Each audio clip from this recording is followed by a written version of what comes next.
My fellow nerdikins, welcome back to another episode of That's So Nerdy. Today we've got the winning deck profile for the match between Trunks and Frieza.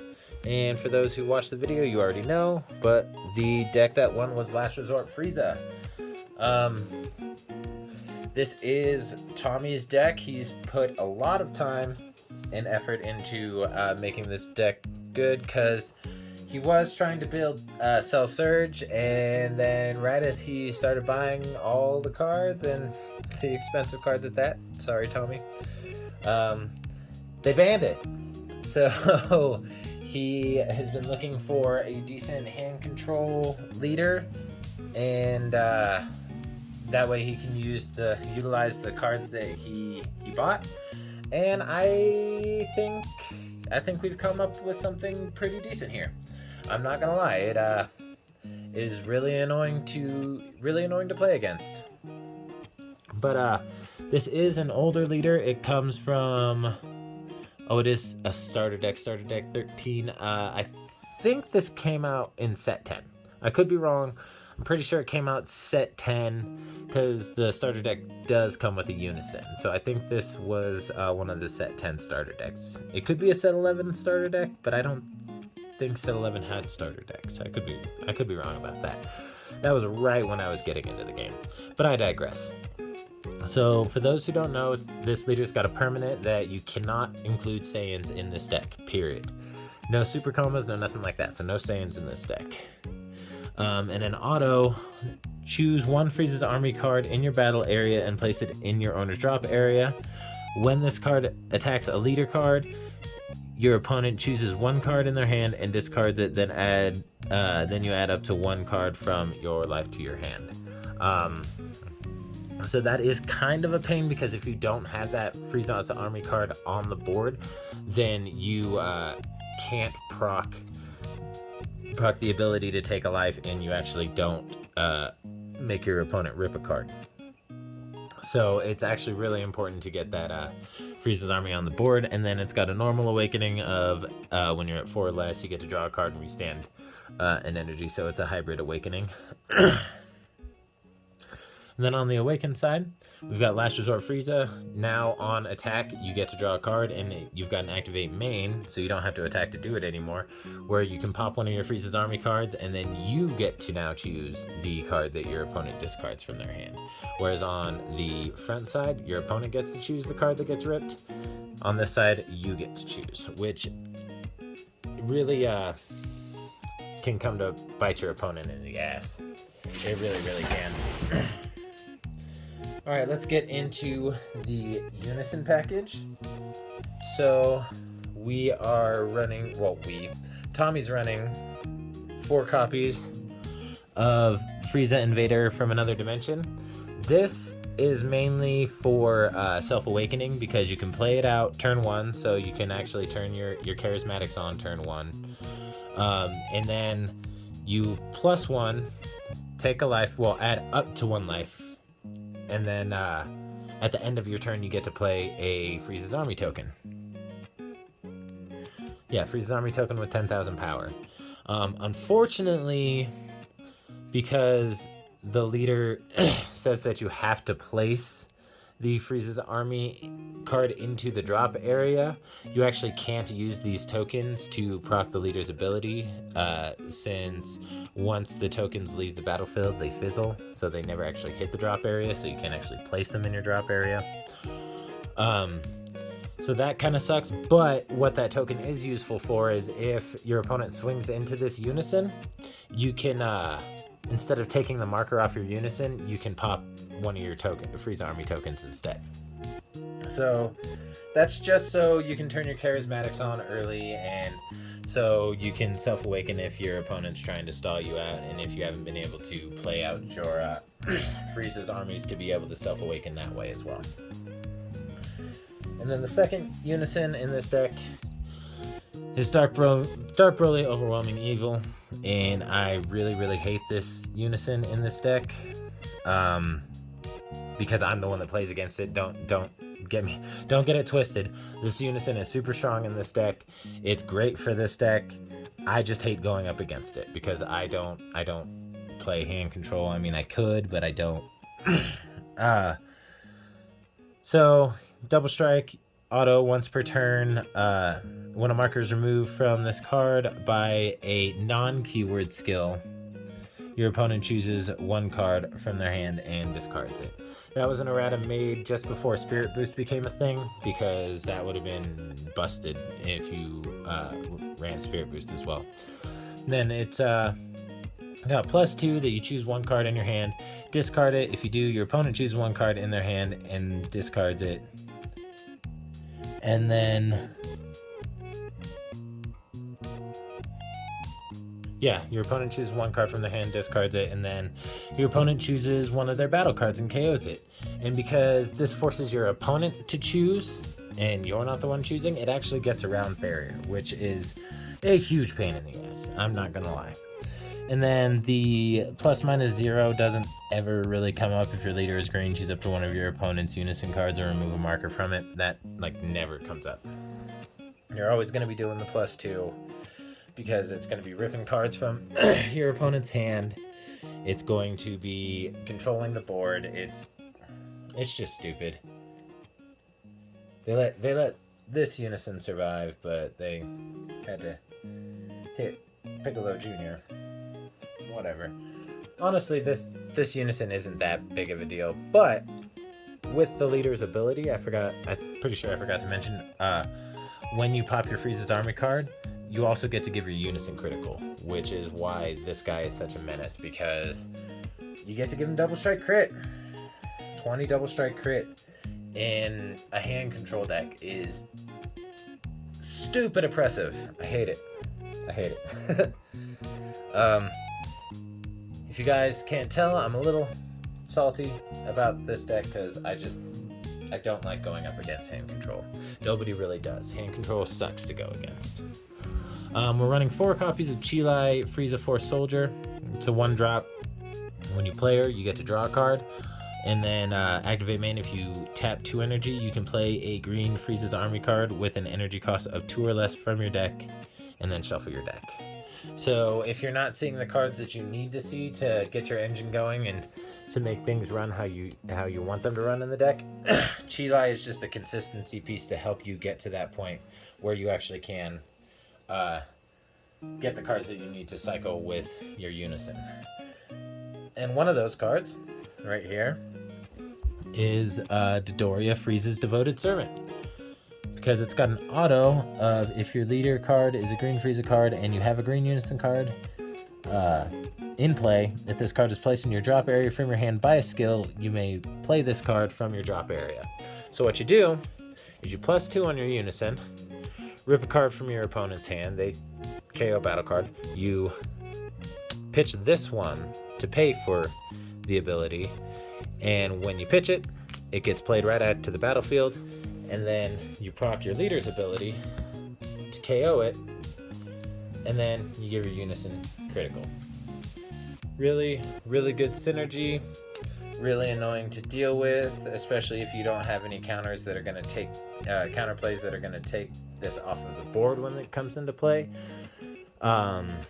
It's a fairly uninteractive situation, especially if your counterplay is sending it to the drop area, because Dodoria's other ability that I forgot to go over is you pay 1 green and you bring it back to your hand from your drop area. So you just continually recur it. Really, the only pressure that you're putting on with this deck is with your unison and your leader. Those are your big pressure pieces for this deck, honestly, and that's really all it needs. Got 2 copies of Zarbon Cosmic Elite. It's a blocker. If it's KO'd or removed from... if your opponent has 5 or more cards in their hand when this card is removed from your battle area by a skill or KO'd, your opponent chooses 1 card in their hand and discards it. Honestly, this one doesn't come up that much because of how much this deck actually does control your opponent's hand. It's actually fairly good at keeping a pretty good handle on its opponent's hand. So it can get fairly annoying. I'm not gonna lie. All right, and then we're running 3 copies of Chilai the Beautiful. For it's got an auto once per turn that if you KO one of your opponent's battle cards, you get to make them rip a card from hand. They get to choose, which, I mean, can be beneficial to them, especially if they're expecting hand control and they're running the Deborahs and the hand control hate, but that's only going to help them out for so long. And then we're running 2 copies of Pupo because it's Pupo. So, I mean, why else run Pupo? It's Floodgate, pay 2, pitch 1. Your opponent has to pitch 2 cards every time they want to attack afterward. And in a hand control deck, that's essentially like a 2-cost hatch, which is still a huge pain. A huge pain. And then we're running 3 copies of Ribrianne because it's hand control. Ribrianne, pretty obvious.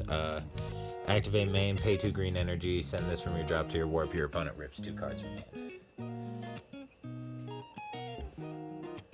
Non-interactive. I hate non-interactive plays, but you know what? In order for some decks to be able to function, they need it. So, I mean, I can't really hate that much. And then on the super combos, there's actually a split being run. There's 2 copies of Android 18 Bionic Blitz for hand control reasons, because when you super combo with this, your opponent bottom decks a card from their hand. And then the second super combo is 2 copies of Dr. Gero, Progenitor of Terror. I will get into why we are running that in just a moment. Well, one reason is if you aren't seeing any of your Ribrians, his ability allows you to search your deck for a card and just put it into your drop area. So you can throw your Ribrian into your drop area. Also, if you're not seeing, like, if your opponent's been able to take care of your Dodorias or whatever, bottom deck them or whatever, you can use the Dr. Gero to get it back into your drop area. That way you can pay 1 to get it back into your hand. And then jumping into the 3 drops, 2 copies of Rosy Blast Manipulator. Tommy's actually been considering bumping this up to 3 because he doesn't really see it all that often. But honestly, in my opinion, you don't need to see Rosy. It's just nice because it's added pressure, added hand rip, like. But if you don't see Rosy, you're not going to lose the game. As a matter of fact, most of the games that he plays with this deck, he doesn't see Rosy. So, our overwhelm for the deck, Dark Temptation Toa, overwhelm 3 for free, and when you overwhelm, you get to rip 1 card from your opponent's hand. Well, they choose, but they rip 1 card from hand, and then your leader gets plus 5k for the turn. Turn, right? Yeah, for the duration of the turn. Alright, and then here is the other reason why we're running Dr. Gero. 2 copies of Android 13, the mission begins, because he arrivals for green-yellow for 1 green energy. And he doesn't have an on-play ability, but he does, when he is at the beginning of your opponent's turn, if he's on the field, they have to choose 2 of their cards and KO them. And then activate main, pay 1, send this card from your drop area to warp, choose 1 of your opponent's battle cards with an energy cost of 3 and KO it. So that itself plays into Chilai here. Because once per turn, when you KO a battle card, one of your opponent's battle cards, they have to rip a card. Boom. And then, because there is so much KO ability in this deck, 2 copies of Surprise Attack Frieza. Not a necessary addition to the deck. Doesn't really get played all that often, but it is a nice option to have some free play, especially in green, where green tends to be kind of energy hungry anyway. So it's nice to have those. And then 4 Charismatic Villain, because you're going to have your Unison live turn 1.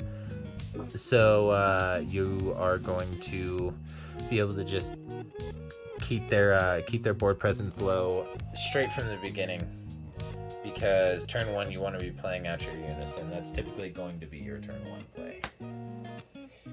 And then 3 copies of Fuse Zamasu, because you pay 1 when you have 3 or more energy. Pop the Frieza after you've already utilized its ability, and play Zamasu out. 20k indestructible that makes your opponent pitch a card when it swings. Another huge pain in the ass, especially if you're not playing red. If you're playing red, he's not that big of a deal because you can neg his power and then he's gone. But any other, if you're going up against any other deck, he's just a huge pain in the ass. And then 2 copies of Majin Buu Unadulterated Destruction. You pay 5, play him out, your opponent rips 2 cards from hand. He's got 30k in revenge, and when he's in rest mode, your opponent can't attack your leader unless they pitch 2 cards from hand every time. So they're going to be swinging into him or finding a way to try and get him off the board, because if he gets sent to the drop area by a skill, he just plays himself back out. Yeah, if you have 5 or more energy, if this card is placed in your drop area from your battle area by an opponent's skill, play this card from your drop area. Now, you don't get the rip again from it being played from the drop area, because that only happens from hand, but it's still a really sticky card, hard to deal with, but it doesn't really come up that often. This is the SCR for the deck, running Incarnation of Demonic Evil. Since the Unison's the main form of pressure, you give your Unison 20 double strike crit. Swing with it. If your opponent goes to counter, you pay 3 to counter attack, or to counter, I mean, and then you got another 40k double striker on the board to go into your opponent after that. So pretty much if you're using that card, you're winning the game. 3 copies of Dormant, because it's a Unison deck. It's free with a Unison, mono green Unison with a mono green leader. Pitch a card from hand.